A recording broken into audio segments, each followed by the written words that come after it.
Hello everybody. Now, today we'll finish the complete discussion portion of Bohr model of atom. In fact, अभी तक हमने Bohr model के इतने सारे doubts discuss कर लिए हैं.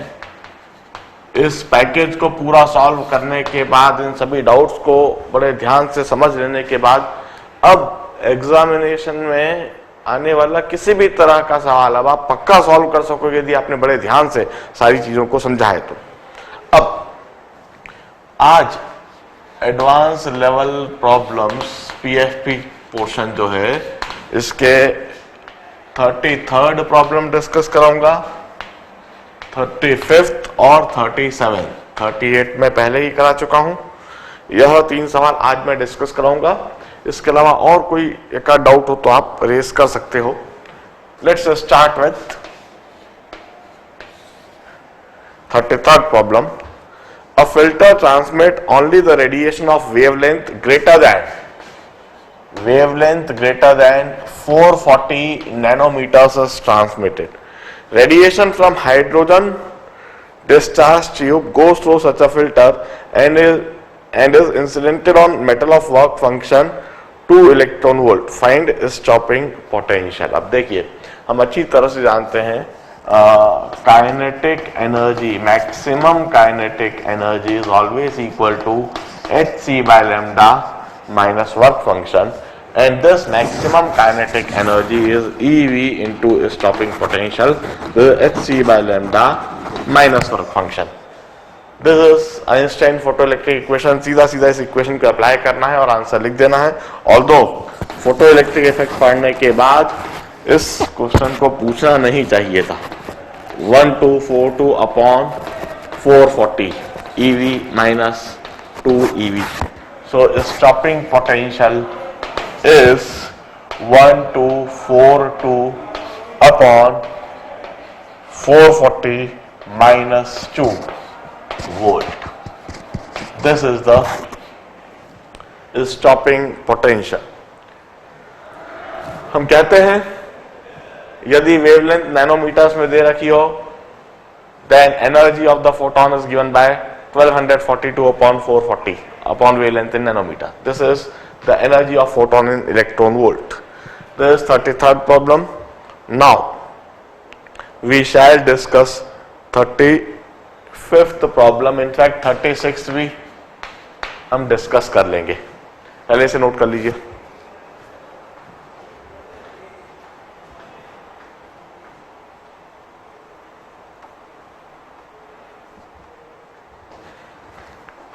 Now, we shall discuss 35th problem. Consider a neutron, electron bound to each other due to gravitational force. Assume Bohr quantization rule for angular momentum to be valid in case derive expression for energy of electron neutron system. देखिए, सबसे पहले gravitational force Gmm by r square is equal to mv square by r.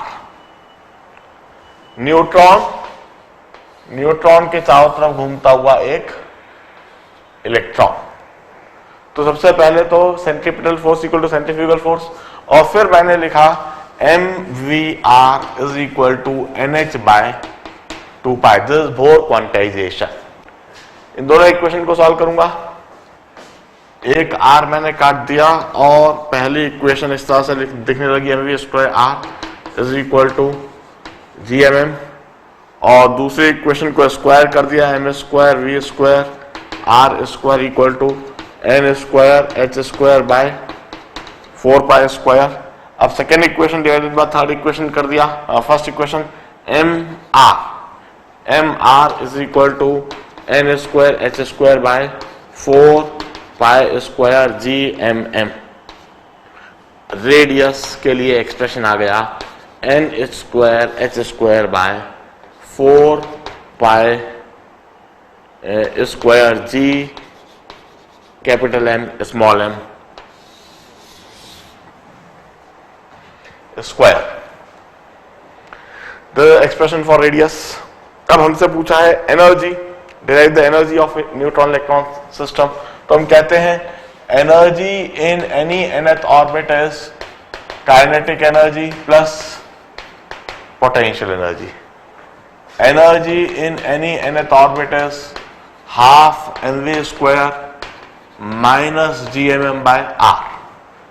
अब energy in any nth orbit half mv square की जगह से मैं इधर से लिख सकता हूं it's gmm by r minus gmm by r, और इस तरह से यह एक्सप्रेशन दिखने लगा 1/2 minus 1 whole into gmm by r, and in this manner this is minus 1/2 of gmm by r. This is energy of electron in any nth orbit. The sum of kinetic plus potential, kinetic energy half mv square, potential energy minus gmm by r, gravitational potential energy के लिए expression लिखा, और फिर gmm by r common 1/2 minus 1 this. अब r की जगह यह expression substitute कर देता हूं मैं, और इस तरह से मुझे energy of this neutron electron system मुझे दिख जाएगा minus 1/2 of 4 pi square G square M square m cube by n square H square. This is the energy of neutron electron system if only gravitational force were there, and due to that gravitational force electron revolving around the neutron, यह force equation, this is the equation for Bohr quantization. This angular momentum equal to nh by 2 pi. This is the equation for Bohr quantization. और फिर standard जो एक तरीका मैंने सीख रखा है उसी से मैं इसको सॉल्व कर रहा हूं. पहले रेडियस निकाल दे रहा हूं, फिर एनर्जी निकाल दे रहा हूं.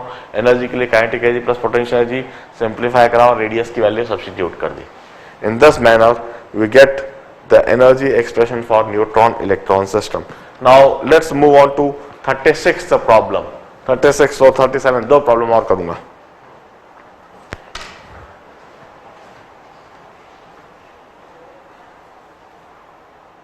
Now let's solve 36th problem.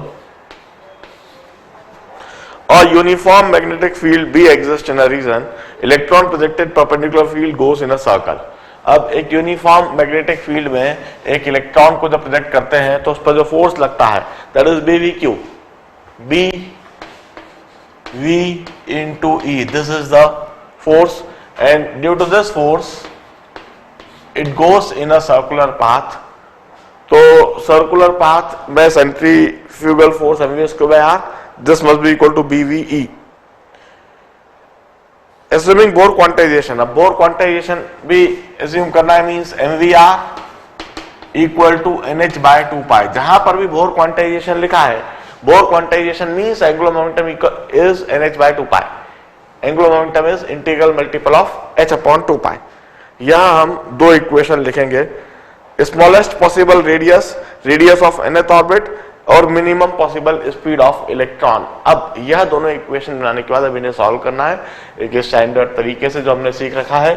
यह वेलोसिटी से वेलोसिटी टर्म कैंसिल हो जाएगा, और पहली इक्वेशन जो दिखने लगेगी वह इस तरह से दिखने लगेगी, mv अपॉन r ही लिखा रहने दो, ठीक है, mv upon r equal to BE, और दूसरी इक्वेशन फिर mvr equal to nh by 2 pi रहने देता हूं मैं. अब इस इक्वेशन को इससे डिवाइड करूंगा और दिस डिवाइडेड बाय दिस, क्योंकि mv मुझको वेलोसिटी टर्म काटना होता है, वेलोसिटी टर्म ऐसे ही कटेगा. दिस डिवाइडेड बाय दिस करता हूं, तो दिस डिवाइडेड बाय दिस करूंगा तो r square is equal to nh upon 2 pi BE, और r is under root of nh upon 2 pi BE. This is the radius of nth orbit. यह तो B part हो गया. अब smallest possible radius के लिए for r would be equal to minimum radius if n is equal to 1. n की जगह 1 कर दूं और मिनिमम रेडियस की वैल्यू आ गई under root of h upon 2 pi BE. This is the minimum radius. अब मिनिमम पॉसिबल स्पीड, तो वेलोसिटी के लिए मैं किसी भी एक्सप्रेशन में रेडियस का टर्म रख देता हूं, जैसे mv और r की जगह under root of nh upon 2 pi BE. This is equal to nh upon 2 pi. And in this manner I will get velocity in any nth orbit as under root of nh upon 2 pi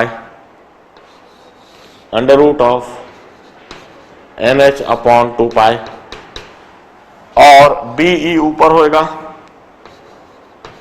और m square नीचे होएगा. इस तरह से लिखता हूं, under root of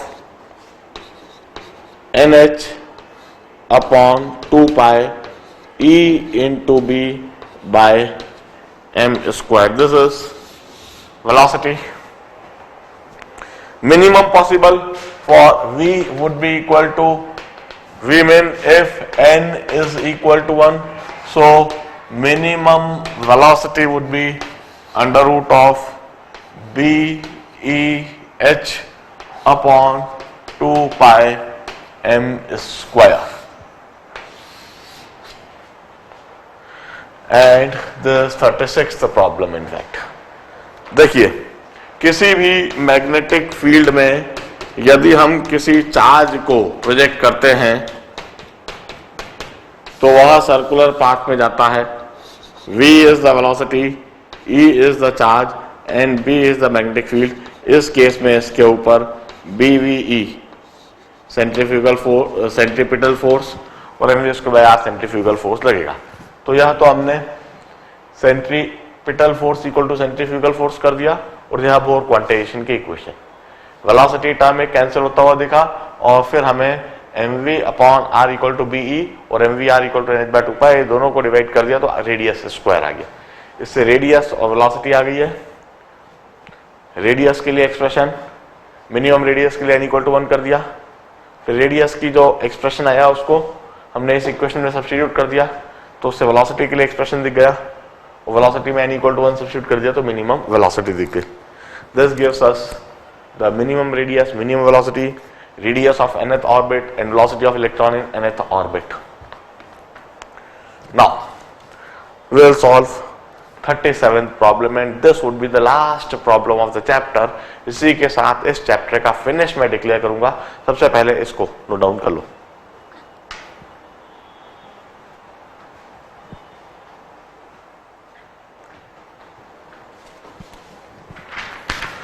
Now let's start discussing the last problem of the chapter, 37th problem. Suppose the imaginary world, the angular momentum is quantized by even multiple of h by 2 pi. कोई imaginary world है जहां पर angular momentum is not integral multiple of h by 2 pi, it's even multiple of h by 2 pi. So mv r equal to 2h by 2 pi. What is the longest possible wavelength emitted by hydrogen atom in visible region in such a world according to Bohr model? इस case में longest possible wavelength क्या होगी? Invisible. Max lambda in visible range. अब देखिए इस case में हम सबसे पहले लिखें कि जो भी एक्सप्रेशन हमने बोर मॉडल के लिए डिराइव करे थे जहां जहां n था वहां 2n हो जाएगा. तो अब सबसे पहले एनर्जी के लिए एक्सप्रेशन लिखेंगे. So energy in nth orbit is -13.6 into z square by 2n whole square electron volt. Delta E is 13.6 into 1 by 2n1 square minus 1 by 2n2 square into z square और delta E is 13.6 upon 4 into 1 by n1 square minus n2 square into z square. and this is equal to hc by lambda.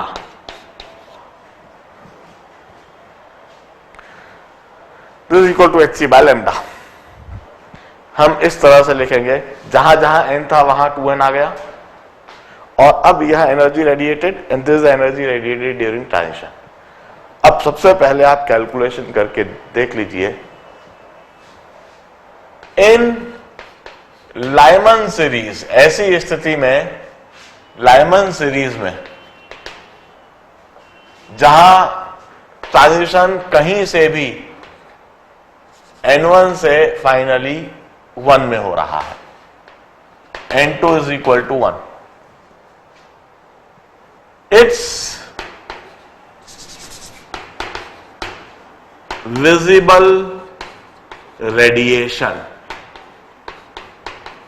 Emitted. आप इसी समय quickly substitute करके देख लीजिए. n1 की जगह पर इंफिनिटी और n2 की जगह पर 1, n1 की जगह पर 2 और n2 की जगह पर 1. तो आप पाएंगे कि जो वेवलेंथ लैम्डा है वह विजिबल रेडिएशन है. hc की जगह आप 1242 अपॉन वेवलेंथ इन नैनोमीटर्स रखिएगा.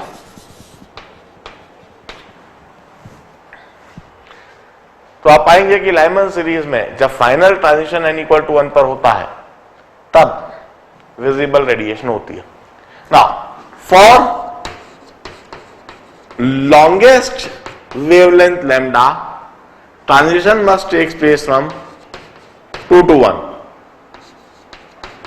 n2 से n1 जो है वह 2 से 1 होना चाहिए. और अब हम इसे सब्स्टिट्यूट कर देते हैं. 13.6 by 4 into 1 by 1 square minus 1 by 2 square into 1 square equal to 1242 upon wavelength in nanometers. Upon solving, this wavelength in nanometer would come out to be 487 nanometer, and this is the longest wavelength. बाकी सारी wavelength इससे कम ही होंगी. And that's all regarding Bohr model. इसी के साथ Bohr model यह topic पूरी तरह से समाप्त हुआ. मैंने पूरी थ्योरी कंप्लीट करवाई है, पूरे डाउट्स डिस्कस करवाए और ढेर सारे डाउट्स डिस्कस करवाए. इसके बाद अगला चैप्टर हमें न्यूक्लियस करना चाहिए और न्यूक्लियस चैप्टर की थ्योरी भी सिखाऊंगा, उसके डाउट्स भी सिखाऊंगा. All the best, bye bye.